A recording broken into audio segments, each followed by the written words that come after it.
मैं 83 साल की हूँ और अब भी हर सुबह 6 बजे उठती हूँ। इसलिए नहीं कि कोई अलार्म मुझे बताता है।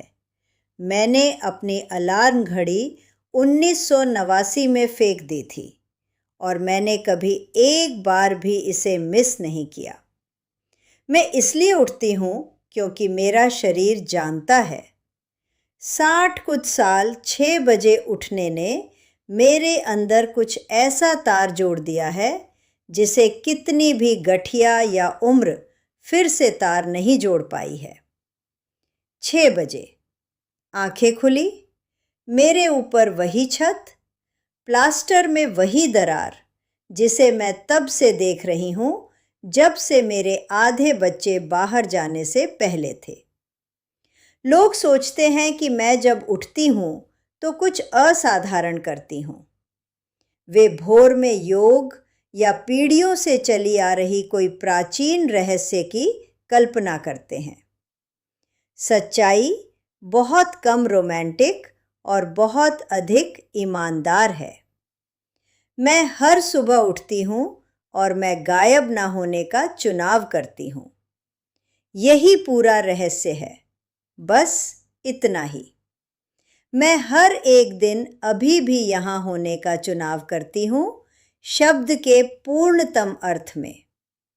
सिर्फ सांस लेना नहीं, सिर्फ खिड़की के पास कुर्सी में जगह घेरना नहीं, बल्कि उपस्थित, उद्देश्यपूर्ण और सच कहूँ तो इस बारे में थोड़ी जिद्दी। मैं उसी घर में अकेली रहती हूँ जो विंसेंट और मैंने 1971 में खरीदा था। मैं अपना खाना खुद बनाती हूँ, अपने बर्तन खुद धोती हूँ, अपना कूड़ा खुद बाहर निकालती हूँ, जिसे मेरा पड़ोसी गैरल्ड हर एक मंगलवार बिना नागा किए मेरे लिए करने की कोशिश करता है। और हर एक मंगलवार मैं उसे बताती हूँ कि मैं पूरी तरह से सक्षम हूँ। वह हंसता है, मैं हंसती हूँ। हम ये बातचीत 3 साल से कर रहे हैं। कूड़ा बाहर निकल जाता है, मैं इसे बाहर निकालती हूँ। यह ऐसे ही काम करता है। मेरी बेटी लिंडा ने मुझे पिछली बसंत में फ़ोन किया और कहा, मम्मा, क्या आपको नहीं लगता कि अब समय आ गया है कि हम इस बारे में बात करें? और मैंने कहा, लिंडा, अगर तुम्हारे मुंह से अगला शब्द विकल्प है तो मैं फ़ोन काट रही हूँ। वह घबराहट से हंसी, फिर उसने वैसे भी कह दिया। वह 56 साल की है और अभी भी उसने यह नहीं सीखा है कि मैं उस वाक्य से पहले का विराम सुन सकती हूँ जिसे कहने से वह डरती है। मैंने फ़ोन नहीं काटा, मैंने उसे बात करने दी। वह मुझसे प्यार करती है और बातचीत वहीं से आती है, क्रूरता से नहीं बल्कि डर से, उसका डर। और मैं इसे समझती हूँ। मैं भी डरी थी जब मेरी अपनी माँ बूढ़ी हुई। मैंने उसे अपनी कुर्सी पर बैठे देखा जैसे उसने पहले से ही कुछ तय कर लिया हो। इसलिए मैं मंडराती रही, मैं परेशान करती रही। मैंने बिना पूछे उसकी रसोई को फिर से व्यवस्थित किया और उसने मुझे उन आँखों से देखा जो वह सब कुछ कह रही थी, जो वह जोर से कहने के लिए बहुत विनम्र थी। मैं अब समझती हूँ कि उसकी आंखें क्या कह रही थी। वे कह रही थी, मैं अभी भी यहाँ हूँ, मेरे साथ एक याद की तरह व्यवहार करना बंद करो। इसलिए मैंने लिंडा को बात करने दी और जब वह समाप्त हो गई तो मैंने उसे वह बताया जो मैं आपको बताने जा रही हूँ। इसलिए नहीं कि मैं प्रशंसित होना चाहती हूँ, बल्कि इसलिए कि मैं जीवित होने और प्रबंधित होने के बीच का फ़र्क जानने के लिए काफ़ी लंबे समय तक जीवित रही हूँ। और मैं हर सुबह के साथ जो मेरे पास बची है, प्रबंधित होने से इनकार करती हूँ। मुझे आपको अपनी सुबहों के बारे में बताने दीजिए। मैं 6 बजे उठती हूँ। मैं ठीक उतनी देर तक वहाँ लेटी रहती हूँ जितनी मुझे ज़रूरत होती है। कुछ सुबह यह 2 मिनट होती है, कुछ सुबह यह 20 होती है। और मैं कुछ ऐसा करती हूँ जो मुझे लगता है कि अधिकांश लोग करना भूल गए हैं। मैं हिसाब लेती हूँ। मैं बस वहाँ लेटी रहती हूँ और खुद से पूछती हूँ, क्या दर्द हो रहा है? क्या काम कर रहा है? आज मुझे क्या चाहिए?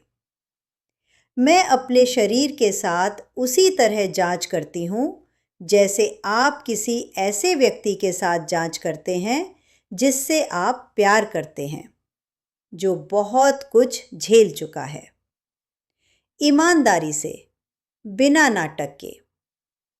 बायां घुटना अकड़ा हुआ, दायां कंधा कल से बेहतर। हाथ वहां पहुंच रहे हैं। दिमाग साफ। अच्छा, उठने के लिए यह काफ़ी है। मैं धीरे धीरे उठती हूँ और मैं इस बारे में बहुत ईमानदार होना चाहती हूँ क्योंकि हम उम्र बढ़ने के बारे में जिस तरह से बात करते हैं उसमें एक ख़ास तरह की बेईमानी है। हम या तो यह दिखावा करते हैं कि यह एक त्रासदी है या हम दिखावा करते हैं कि यह कुछ भी नहीं है, और इनमें से कोई भी बात सच नहीं है। बिस्तर से बाहर निकलने में मुझे पहले से अधिक समय लगता है। मैं बिस्तर के खंभे को पकड़ती हूँ। मैं अपने पैरों को फर्श ढूंढने देती हूँ। मैं खड़ी होती हूँ और मैं अपनी रीढ़ के यह याद करने का इंतज़ार करती हूँ कि यह किस लिए है। लेकिन मेरे छोटे स्व को वह नहीं पता था जो अब मुझे पता है, जो यह है कि दर्द जानकारी है, सजा नहीं। यह आपको कुछ बताता है, आप सुनते हैं और फिर आप इसके साथ आगे बढ़ते हैं। पहली चीज़ जो मैं करती हूँ वह है खिड़की पर जाना, हमेशा। कॉफ़ी से पहले, बाथरूम से पहले, किसी भी चीज़ से पहले। मैं पर्दा खोलती हूँ और बाहर देखती हूँ। मैंने यह इतने सालों से हर सुबह किया है कि मैं आपको नहीं बता सकती कि यह कब आदत बनी और कब यह कुछ और बन गई। मैं आंगन में ओक के पेड़ को देखती हूँ। मैं सड़क को देखती हूँ। मैं जो भी मौसम रात में आया है उसे देखती हूँ। बाहर की दुनिया कुछ कर रही है, ये रुकी नहीं है। और एक छोटे से शांत क्षण के लिए मैं अपनी खिड़की पर अपने नाइट गाउन में सुबह 6 बजे खड़ी होती हूँ और याद करती हूँ कि मैं इसका हिस्सा हूँ। विंसेंट इस बारे में मुझे चिढ़ाते थे। वे अपनी भूरी चमड़े की चप्पलों में बेडरूम में घुसते और कहते, लॉरा, तुम वहाँ क्या ढूंढ रही हो? और मेरे पास उनके लिए कभी अच्छा जवाब नहीं था, अब भी नहीं है। मैं विशेष रूप से कुछ नहीं ढूंढ रही हूँ, मैं बस देख रही हूँ। मैं बस यह सुनिश्चित कर रही हूँ कि दुनिया अभी भी वहाँ है और मैं अभी भी इसमें हूँ। विंसेंट इस नवंबर 15 साल पहले मर गए। भूरी चप्पलें अलमारी के पीछे हैं। मैं उन्हें फेंक नहीं सकती। खिड़की के बाद मैं अपना बिस्तर बनाती हूँ, तुरंत, गैर परक्राम्य। मैंने अपने वयस्क जीवन की हर एक सुबह अपना बिस्तर बनाया है 2 अपवादों के साथ। विंसेंट और मेरी शादी के बाद की सुबह और उसकी मृत्यु के बाद की सुबह, जब मैं इसके किनारे पर 2 घंटे बैठी थी और हिल नहीं सकी। 60 साल की हर दूसरी सुबह नाश्ते से पहले बिस्तर बनाया गया। मुझे पता है कि लोग सोचते हैं कि यह एक छोटी सी बात है। ये नहीं है। यह दिन का बिल्कुल पहला निर्णय है। ये शरीर कह रहा है कि यह दिन ठीक से शुरू करने के लिए पर्याप्त मायने रखता है। ये मन कह रहा है कि आप वह व्यक्ति नहीं हैं जो मरने की प्रतीक्षा कर रहे हैं। आप वह व्यक्ति हैं जिसका बिस्तर बना हुआ है और कहीं जाना है। फिर बाथरूम, 20 मिनट, ज़्यादा नहीं। मैं अपना चेहरा ठंडे पानी से धोती हूँ। जब से मैं एक लड़की थी तब से कर रही हूँ। मेरी माँ की सलाह। मैं अपने दांत ब्रश करती हूँ। मैं आईने में खुद को देखती हूँ। और मैं यहाँ रुकना चाहती हूँ क्योंकि मुझे लगता है कि ये कुछ ऐसा है जिसे मेरी उम्र की महिलाओं से या तो बचने या विलाप करने की उम्मीद की जाती है। मैं ऐसा नहीं करती। मैं आईने में अपने चेहरे को देखती हूँ और सोचती हूँ, ये मेरा है। इसकी हर लकीर, मेरे मुंह के कोने पर वाली दशकों तक हंसने से, मेरी भौहों के बीच वाली दशकों तक चिंता करने से, मेरे जबड़े के नीचे की मुलायम त्वचा, सफ़ेद बाल जिनसे लड़ना मैंने अपने 60 के दशक के अंत में बंद कर दिया।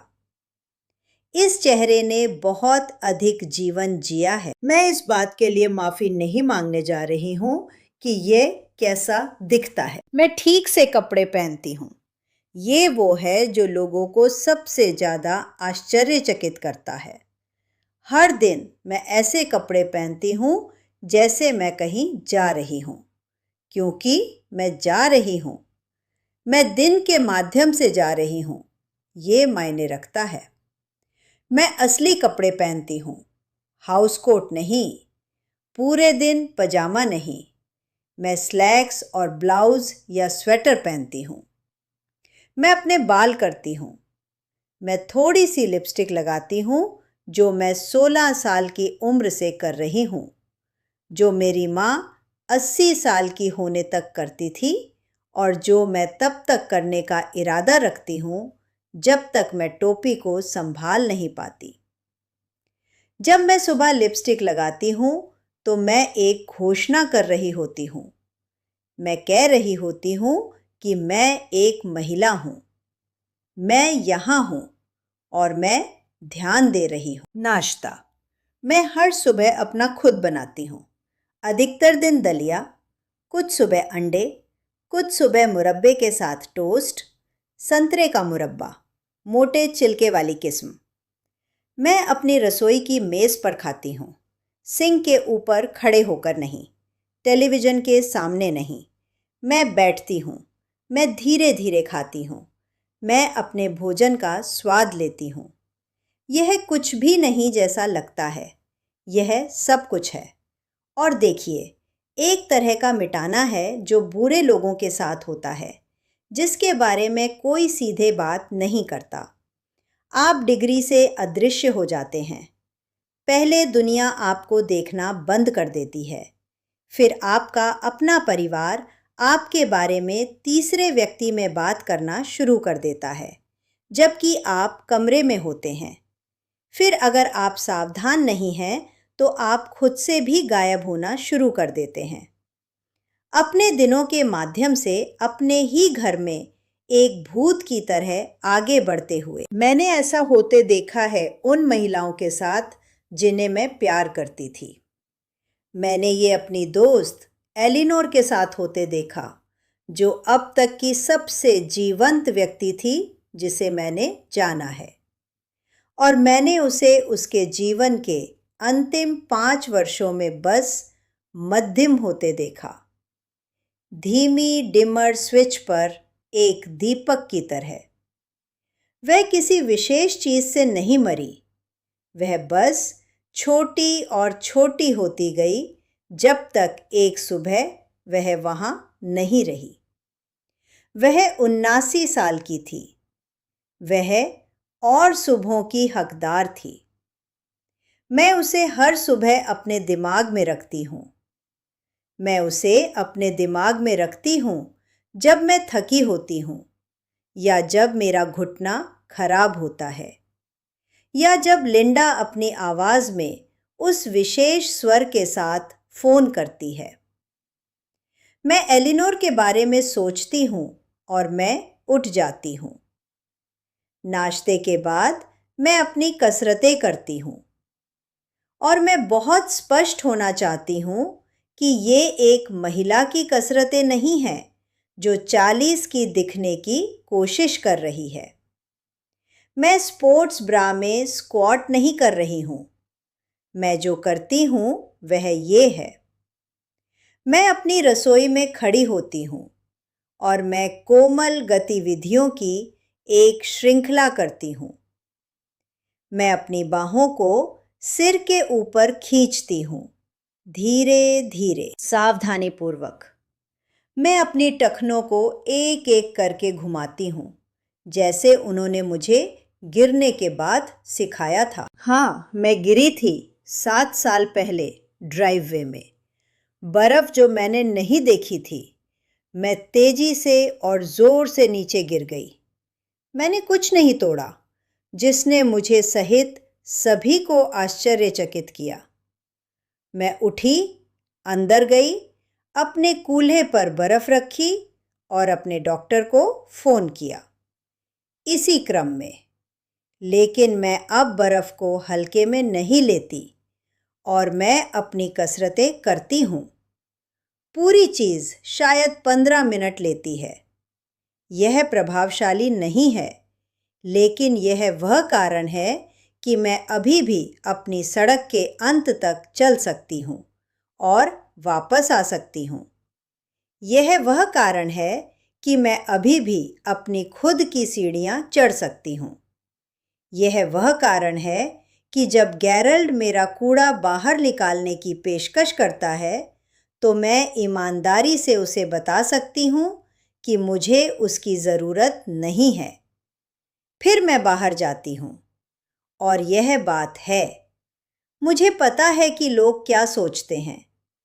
क्या होगा अगर आप गिर जाएं? क्या होगा अगर ठंड है?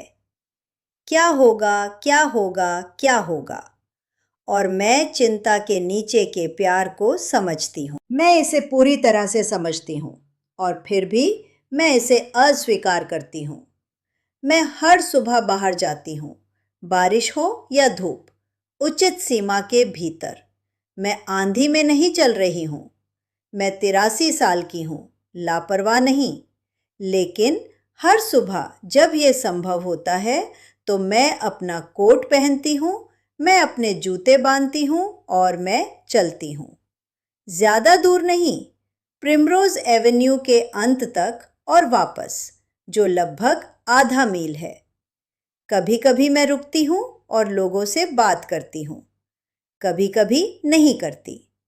कभी कभी मैं पूरे रास्ते चुप रहकर सिर्फ पड़ोस को सुनती हूँ, चीज़ों के जारी रहने की आवाज़, एक दुनिया की आवाज़ जो मेरे खाते पर नहीं रुकी है। मैं इस मार्ग पर इतने लंबे समय से चल रही हूँ कि पड़ोस मेरे आसपास कई बार बदल चुका है। परिवार चक्र लगाते हैं, पेड़ लंबे हो जाते हैं और काट दिए जाते हैं और नए लगाए जाते हैं। मैंने इस सड़क पर 3 पीढ़ियों के बच्चों को साइकिल चलाना सीखते देखा है। एक युवा महिला है, वह 26 या 27 साल की होनी चाहिए, जिसका नाम सोफिया है, जो लगभग 18 महीने पहले एक बच्चे के साथ सड़क के नीचे आई थी। पहले मेरी सैर पर मैं गुड मॉर्निंग कहती थी। कुछ हफ्तों के बाद हमने बात करना शुरू किया। उसने मुझे बताया कि वह एक नौकरी लेने के लिए अपने परिवार से दूर चली गई थी, जो असफल हो गई, और अब वह फ्रीलांसिंग कर रही थी और संघर्ष कर रही थी। और वह अपनी माँ को फ़ोन करके यह स्वीकार नहीं करना चाहती थी, क्योंकि उसकी माँ इस कदम के खिलाफ थी। मैंने उसे बताया, तुम्हारी माँ न जानने से जानना पसंद करेगी। मैंने इसे सरलता से कहा। एक तथ्य के रूप में, उसने उसी सप्ताह अपनी माँ को फ़ोन किया। उसने मुझे बताया कि यह सबसे थका देने वाली और राहत देने वाली फ़ोन कॉल थी जो उसने कभी की थी। सोफिया अब कभी-कभी शाम को जो भी वह पका रही होती है, उसका एक टुकड़ा लेकर मेरे दरवाजे पर दस्तक देती है। मैंने बदले में उसे दिखाया है कि उचित पाई क्रस्ट कैसे बनाया जाए, और जब कुछ और काम नहीं कर रहा हो तो बच्चे को कैसे सुलाया जाए। मैं आपको सोफिया के बारे में बताती हूँ क्योंकि वह मेरी सुबहों का हिस्सा है और मेरी सुबहें पूरा मुद्दा हैं। जिन दिनों मैं नहीं चलती, मैं फिर भी कुछ करती हूँ। मैं पढ़ती हूँ, मैं किसी को फ़ोन करती हूँ, मैं कुछ ऐसा करती हूँ जिसके लिए मेरे दिमाग को संलग्न होने की आवश्यकता होती है। मैं हर दिन पढ़ती हूँ। वर्तमान में मैं उस्मानी साम्राज्य के बारे में एक किताब पर काम कर रही हूँ जो मेरे पोते डेविड ने मुझे क्रिसमस के लिए दी थी। वह 23 साल का है, इतिहास का अध्ययन कर रहा है और वह कभी-कभी मुझे एक ऐसे भाव से देखता है जो आधा विस्मय और आधा हैरानी है। मुझे वह भाव पसंद है। मैं इसे अर्जित करते रहने के लिए काम करती हूँ। मैं अपनी सुबहों में क्या नहीं करती? मैं दोपहर से पहले टेलीविज़न नहीं देखती। मैं अपने फ़ोन के साथ बैठकर इसके कुछ करने का इंतज़ार नहीं करती। सुबह वह समय है जब मैं पूरी तरह से खुद से संबंधित होती हूँ।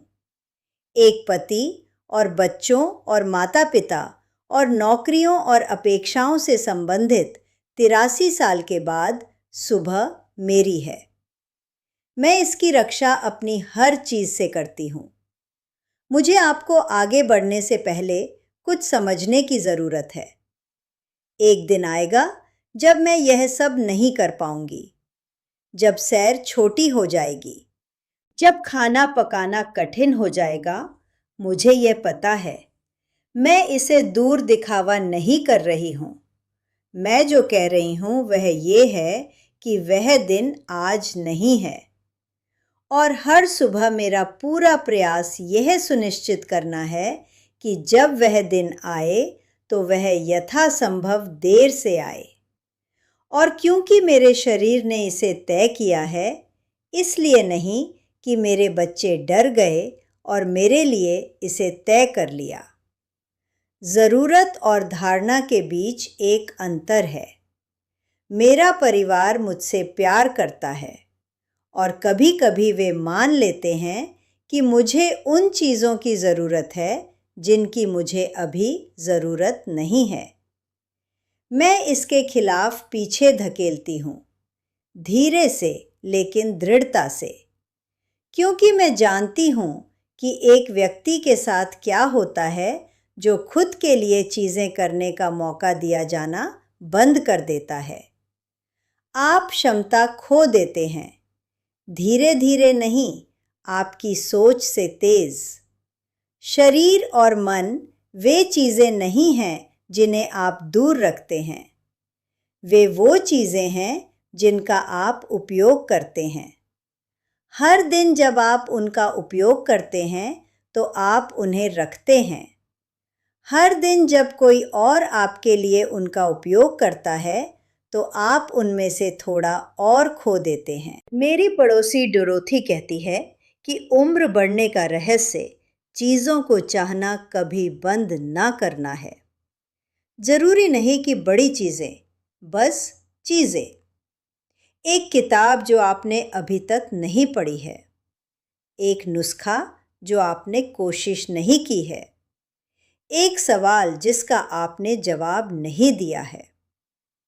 वह कहती है कि जिस क्षण आप चीज़ों को चाहना बंद कर देते हैं, वह क्षण होता है जब आप सिकुड़ना शुरू कर देते हैं। मैं चीज़ें चाहती हूँ। मैं उस्मानी साम्राज्य की किताब को ख़त्म करना चाहती हूँ। मैं सोफिया का मेमने का स्टू बनाना चाहती हूँ और इसे अधिक रोज़मेरी के साथ बेहतर बनाना चाहती हूँ। मैं उसकी बेटी रोज़ी को उसके पहले कदम उठाते देखना चाहती हूँ। मैं डेविड से उसके सीख रहे चीज़ों के बारे में बात करना चाहती हूँ। मैं किसी साधारण बुधवार की सुबह अपनी खिड़की पर खड़ी होना चाहती हूँ और रोशनी को ओक के पेड़ से अंदर आते देखना चाहती हूँ और खुशी से गहरी और शांत कुछ महसूस करना चाहती हूँ, सहीपन की तरह कुछ। यही वह है जो मैं हर सुबह करती हूँ ताकि मैं किसी पर निर्भर ना हूँ। भोर में योग नहीं, कोई प्राचीन रहस्य नहीं। मैं उठती हूँ, मैं खिड़की से बाहर देखती हूँ, मैं अपना बिस्तर बनाती हूँ। मैं ऐसे कपड़े पहनती हूँ जैसे दिन मायने रखता है। मैं अपना नाश्ता धीरे धीरे खाती हूँ और मैं इसका स्वाद लेती हूँ। मैं अपने शरीर को देखभाल के साथ हिलाती हूँ। मैं बाहर जाती हूँ। मैं लोगों से ऐसे बात करती हूँ जैसे वे बात करने योग्य हैं। मैं उत्सुक रहती हूँ। मैं उपस्थित रहती हूँ। मैं अपनी हर चीज़ के साथ गायब होने से इनकार करती हूँ। मैं 83 साल की हूँ। मैं इतने लंबे समय तक जीवित रही हूँ कि ये जानती हूँ कि ये कितना उपहार है और कितनी जिम्मेदारी। एक पति और दोस्तों और परिवार को दफनाने के लिए पर्याप्त लंबा। वे लोग जिन्हें वे साल नहीं मिले जो मुझे दिए गए हैं, मैं उनके बारे में अक्सर सोचती हूँ, विशेष रूप से सुबह में। खिड़की पर उन पहले शांत मिनटों में जब रोशनी आ रही होती है और दुनिया अभी शुरू हो रही होती है। और मेरे पास यहाँ होने के लिए एक और दिन है, जिस सबसे पूर्ण तरीके से मैं जानती हूँ मैं इसे बर्बाद नहीं करने जा रही हूँ। मैं एक कुर्सी पर बैठने और इसके खत्म होने का इंतज़ार करने नहीं जा रही हूँ। मैं अपने जूते बांधने जा रही हूँ और अपनी लिपस्टिक लगाने जा रही हूँ और प्रिमरोज़ एवेन्यू के अंत तक चलने और वापस आने जा रही हूँ और गैरल को हाथ हिलाने जा रही हूँ और सोफिया को गुड मॉर्निंग कहने जा रही हूँ और घर आने और अपनी कॉफ़ी बनाने और अपनी रसोई की मेज़ पर बैठने जा रही हूँ और होने जा रही हूँ जब तक मैं अभी भी सक्षम हूँ, बिल्कुल और पूरी तरह से खुद। बस इतना ही है मेरे पास। मेरे पास सब कुछ यही है और ईमानदारी से ये काफ़ी पर्याप्त है। मेरी बेटियों में से एक ने मुझे पिछले हफ्ते फ़ोन किया, लिंडा। उसने कहा कि लोग ये वीडियो देख रहे हैं और हमारे परिवार के बारे में बात कर रहे हैं। मैंने उसे अच्छा बताया। शायद किसी को इसे सुनने की ज़रूरत है। अगर यह कहानी आज आप तक पहुंची तो एक लाइक छोड़ दें। यह मुझे बताता है कि आगे बढ़ती रहूं। और अगर आप जानते हैं कि अपने खुद के घर में अभी भी खुद होने के अपने अधिकार के लिए लड़ना कैसा लगता है तो मुझे कमेंट्स में बताएं। मैं हर एक को पढ़ती हूँ। सब्सक्राइब करें अगर आप बात करते रहना चाहते हैं। हर हफ्ते मैं इस मेज़ पर बैठती हूँ और आपको सच बताती हूँ, क्योंकि किसी को तो करना ही है।